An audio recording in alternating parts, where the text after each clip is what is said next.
The Judgment Day. The crystalline halls of the Galactic Assembly had witnessed many trials, but none quite like this. Captain Maya Chen stood in the center of the vast chamber, her blue uniform a stark contrast against the shifting colors of the alien architecture around her. Above her, hundreds of beings from across the galaxy observed with eyes, sensors, and organs she couldn't even name. The humans had been called here for judgment. High Arbiter Zexthul, a towering creature with 6 arms and skin that seemed to absorb light itself, spoke in the universal tongue that echoed through translation devices. The species known as humans from the planet Terra, also called Earth, stands accused of technological recklessness, unpredictable expansion, and cultural instability. Maya's hands clenched at her sides. Beside her, Dr. James Morrison, Earth's chief scientist and diplomat, maintained his composure despite the gravity of the situation. They had known this day might come. Humanity's rapid advancement through the stars had made the older races nervous. "We have done nothing but explore and learn." Maya spoke clearly, her voice carrying through the chamber's acoustics. "Every species we've encountered has been treated with respect. Every technology we've developed has been shared freely." A ripple of what might have been laughter came from the Calarian delegation. Their ambassador, a being resembling a massive mantis, clicked. Its mandibles. "Shared freely, yes, but improved beyond our understanding. In 50 years, your species has advanced what took us millennia to achieve." Dr. Morrison stepped forward. "Is progress now a crime? When we discovered faster-than-light travel, we didn't keep it secret. When we developed new medical techniques, we offered them to all. When we found ways to terraform dead worlds, we—" "Exactly the problem," interrupted Zexthul. The chamber fell silent. "Your species changes everything it touches. Worlds that took us centuries to barely make habitable, you transform in decades. Technologies we perfected over eons, you modify and improve in years. You are unpredictable." Maya felt a chill run down her spine. She had heard whispers in the diplomatic channels, rumors that some of the older species feared humanity not for its aggression, but for its adaptability. Now she was seeing it firsthand. "The Galactic Council has reached a decision," Zexthul continued, his voice echoing with finality. "The human species is hereby banned from all Council territories. All trade agreements are terminated. All diplomatic relations are severed. All communication channels are to be blocked. Earth and its colonies are to remain in isolation until such time as humanity can prove it has achieved stability." The words hit Maya like physical blows. Around the chamber, she could see some aliens looking uncomfortable, but none spoke up. The decision had already been made. "This is exile," Dr. Morrison said, his voice barely above a whisper. "This is necessity," Zexthul replied coldly. "Your ships have 24 hours to leave Council space. Any human vessel found in our territories after that will be considered an act of war." As Maya and Dr. Morrison were escorted from the chamber, she caught the eye of one delegate, a young Altarian whose species had only recently joined the Council. The being's expression, if she read it correctly, seemed almost apologetic. The journey back to Earth was conducted in silence. Their ship, the UES Endeavor, had been stripped of its diplomatic immunity and was escorted by Council vessels to the edge of their territory. As they crossed into what was now effectively a quarantine zone, Maya stared out at the stars and wondered what would become of her species. The news hit Earth like a thunderclap. Within hours, protests erupted in major cities. Some called for war, others for appeasement. But in the halls of the global unity government, a different conversation was taking place. "They've underestimated us," said President Elena Vasquez, her weathered face set in determination. "They think isolation will weaken us. They think cutting us off from their technology will set us back." Maya, now serving as head of the newly formed Department of Terran Defense, nodded grimly. "The question is, what do we do about it?" "We survive," came a voice from the back of the room. Dr. Morrison entered carrying a datapad that seemed to glow with importance. "But more than that, we thrive. I've been analyzing the situation and I believe they've made a critical error. He activated a holographic display showing Earth's solar system. They've banned us from council space, but they've left us with something they didn't consider. Complete freedom to develop without their oversight, their regulations, their limitations. President Vasquez leaned forward. Explain. Every breakthrough we've made, every innovation has been constrained by council protocols, safe technologies, approved research methods, stable development patterns. Dr. Morrison's eyes gleamed with possibility. They've just removed those constraints. Within weeks, something remarkable began to happen. The isolation that was meant to cripple humanity instead galvanized it. Research facilities that had been working on approved projects suddenly found themselves free to explore dangerous, revolutionary concepts. Engineers who had been held back by safety regulations began pushing the boundaries of what was possible. The breakthrough came from an unexpected source. Commander Alex Torres had been leading a geological survey on Mars when the ban was announced. His team had been cataloging mineral deposits when they discovered something that changed everything: ruins. Ancient ruins that predated any known galactic civilization. The architecture is unlike anything in the Council databases, reported Dr. Sarah Kim, the team's xenoarchaeologist. The technology embedded in these walls, and it's incredible. Power sources that still function after millions of years. Material sciences beyond our current understanding. Maya stood in the Martian facility, now converted into humanity's most classified research station. Around her, scientists and engineers worked frantically to decode the alien technology. But they weren't just copying it. They were improving it. The original builders, whoever they were, thought differently than current galactic civilizations, Dr. Morrison explained as he guided Maya through the facility. Their approach to energy manipulation, space-time distortion, even basic physics, it's more aligned with human thinking patterns. What are you saying? Maya asked. I'm saying we're not just compatible with this technology. We're better at it. Every piece of equipment we've reverse engineered, we've made more efficient. Every principle we've understood, we've found ways to enhance. In the months that followed, Earth transformed. The planet became a fortress, but not in the traditional sense. Massive orbital platforms appeared around Terra, bristling with technology that the Council had never seen. The moon was converted into a shipyard, producing vessels that incorporated both human innovation and ancient alien principles.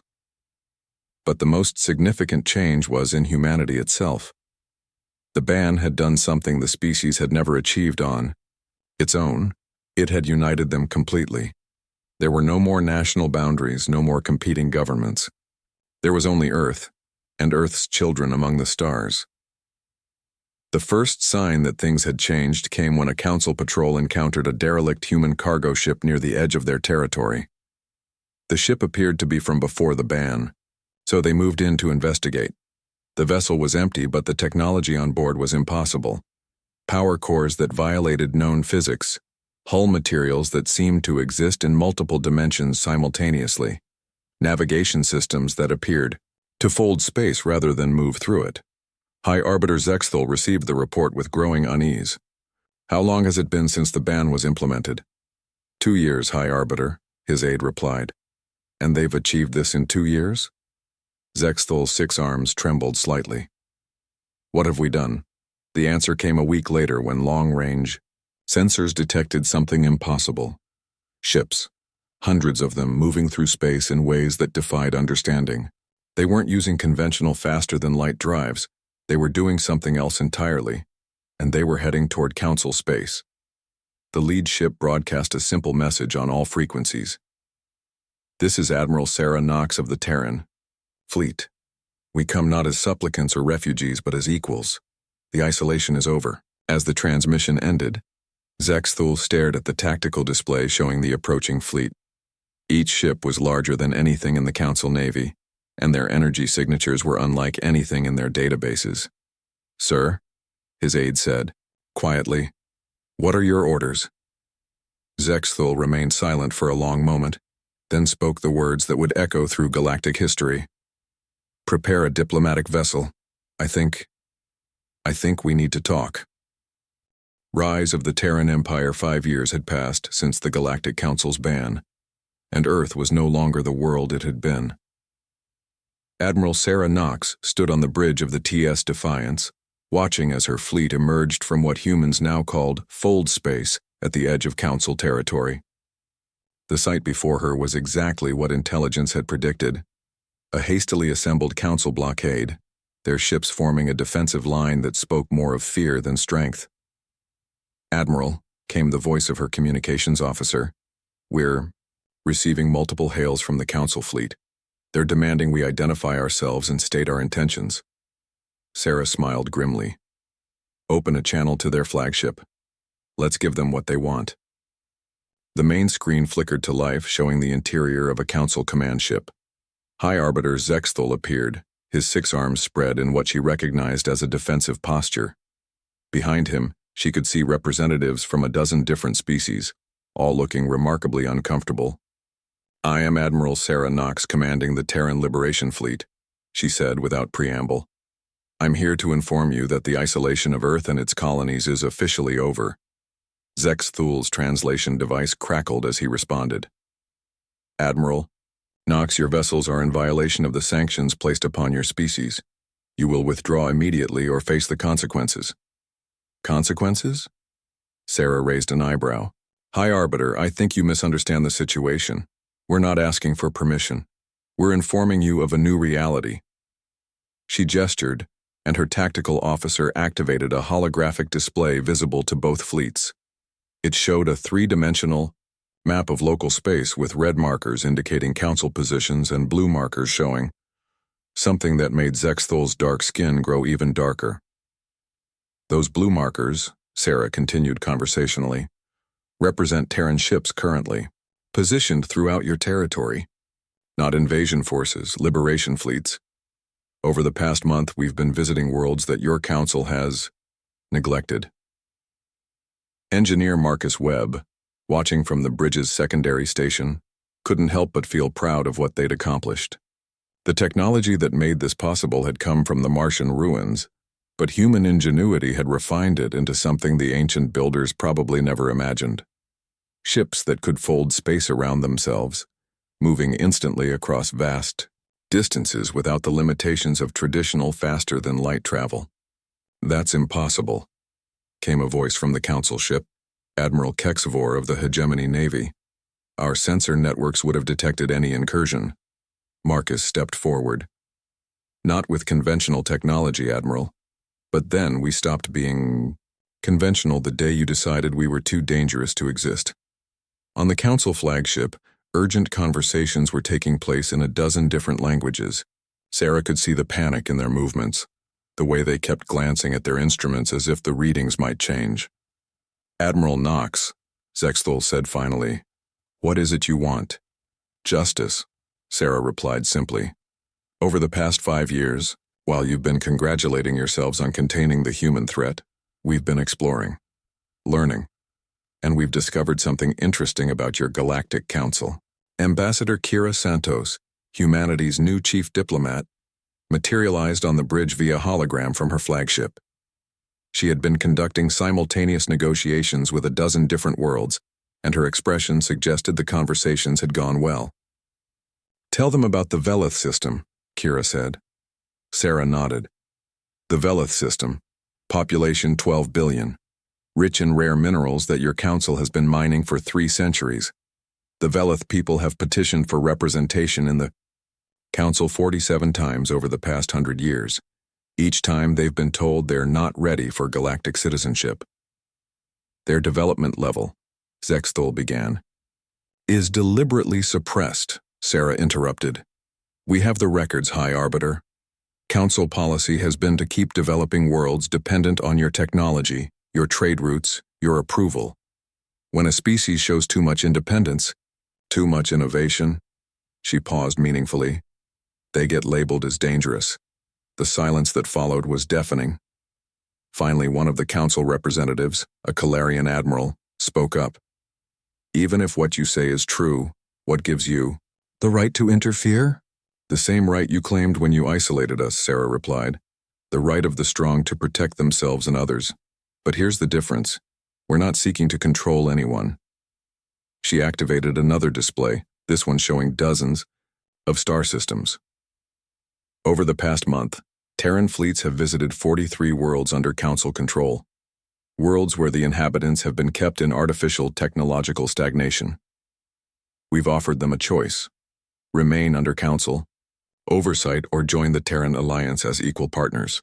And Zexthol's voice was barely above a whisper. 38 have chosen independence, Kira reported with satisfaction. They're currently establishing their own governments, free from Council interference. The remaining 5 have requested time to consider their options. The implications hit the Council representatives like a physical blow. Centuries of careful control, of managed development, of stable hierarchy, all of it crumbling in a matter of weeks. "You're destroying the Galactic Order," accused the Altarian delegate, the same young being who had looked apologetic during the original trial. "We're replacing it," Sarah corrected, "with something better. Something based on cooperation rather than control, innovation rather than stagnation, freedom rather than fear." Marcus watched as the Council fleet began to shift formation. Their weapons were powering up, though he doubted they understood just how useless those weapons would be against Terran shields. The energy absorption technology they developed from the Martian ruins could turn directed energy weapons into additional power for their own systems. "High Arbiter," Sarah said, her voice carrying a warning, "I strongly advise against any aggressive action. Your weapons are designed to fight conventional vessels. We are no longer conventional." To demonstrate the point, she nodded to her tactical officer. Suddenly, the massive Terran flagship simply wasn't there. It had folded space around itself, becoming temporarily non-existent in normal spacetime. Then, just as suddenly, it reappeared, directly, behind the Council formation. The maneuver sent shockwaves through the enemy fleet. Ships that had been confident in their defensive positions suddenly found themselves facing the wrong direction, their formation useless. "Teleportation," breathed one of the Council admirals. "Spatial folding," Marcus corrected. "Different principle, entirely. And that's just one of the innovations we've developed during our isolation." Sarah returned her ship to its original position with casual ease. "The age of the Galactic Council is over, High Arbiter. The question now is whether its end will be peaceful or violent." For a long moment, the only sound was the hum of ship engines and the quiet conversations of bridge crews. Then Zexthol did something unexpected. He deactivated his weapons. "Formally request a ceasefire," he announced, his 6 arms spreading in a gesture of surrender. And I request permission to visit one of these liberated worlds. I want to see what you've done." Sarah smiled, the first genuine smile she'd shown since the confrontation began. "Permission granted, High Arbiter. Kira, please escort our guests to the Velith system. I think they'll find it enlightening." 3 hours later, the Council delegation found themselves on Velith Prime, walking through a city that bore little resemblance to what they remembered. Where there had once been primitive structures limited by Council-approved technology, there were now gleaming spires that reached toward the sky. Where there had been struggling inhabitants dependent on Council aid, there were proud beings working alongside human engineers to build something remarkable. "How?" Zexthol asked, staring at a massive orbital elevator that hadn't existed a month ago. "We shared everything," replied Dr. Elena Vasquez, the lead terraforming specialist who had overseen the Velith transformation. "Not just technology, but knowledge, teaching, partnership. The Velith people are remarkably innovative. They just needed someone to believe in their potential." They watched as Velith children and human children played together in parks that utilized both species' aesthetic sensibilities. They saw workshops where beings from a dozen different worlds worked side by side, no longer constrained by Council regulations about technological sharing. "But the stability," protested one of the Council representatives. "Is stronger than ever," Dr. Vasquez replied. "When people choose their own path, they're far more committed to making it work. When they're partners rather than subjects, they contribute rather than merely comply." As the tour continued, Zexthol found himself confronting a truth he had spent years avoiding. The Council's control hadn't been about maintaining order, it had been about maintaining power. And in trying to preserve that power by exiling humanity, they had created the very catalyst that would destroy their system. "What happens now?" he asked Kira, as they stood watching the sunset over a world that was transforming itself daily. "That depends on you," she replied honestly. "The Terran Alliance is open to all species that want to join as equals, but we won't force anyone. Unlike the Council, we don't believe in compelling compliance. And if we refuse? If we try to maintain the old ways?" Kira was quiet for a moment, then spoke with the weight of absolute certainty. "Then you'll find yourselves increasingly isolated as more worlds choose freedom over control. We won't attack you, High Arbiter. We don't need to. The truth of what we're offering will do our work for us." When they returned to their ships, Zexthul called an emergency council session via quantum communication. The debate that followed lasted 18 hours and covered every aspect of galactic civilization. In the end, the vote was closer than expected but decisive. "The Galactic Council hereby dissolves its claim to universal authority," Zexthul announced to the assembled fleets. We request to join the Terran Alliance as equal members." Sarah accepted with grace, though privately she knew the real work was just beginning. Creating a new galactic civilization based on cooperation rather than control would take generations. But as she looked out at the stars, seeing the lights of ships from dozens of species working together for the first time in galactic history, she felt something she hadn't experienced since the day of humanity's exile: hope. The age of isolation was over. The age of alliance had begun, and at its heart was a species that had been cast out for being too unpredictable, too innovative, too human, and had used those very qualities to forge something better than what had come before. In the end, the Council had been right about one thing: humans were dangerous. But they were dangerous to tyranny, to stagnation, to the idea that progress should be controlled by fear. They were dangerous to everything that stood in the way of a better tomorrow. And that, Sarah thought, as she watched the last Council ships join the Alliance formation, was exactly what the galaxy needed.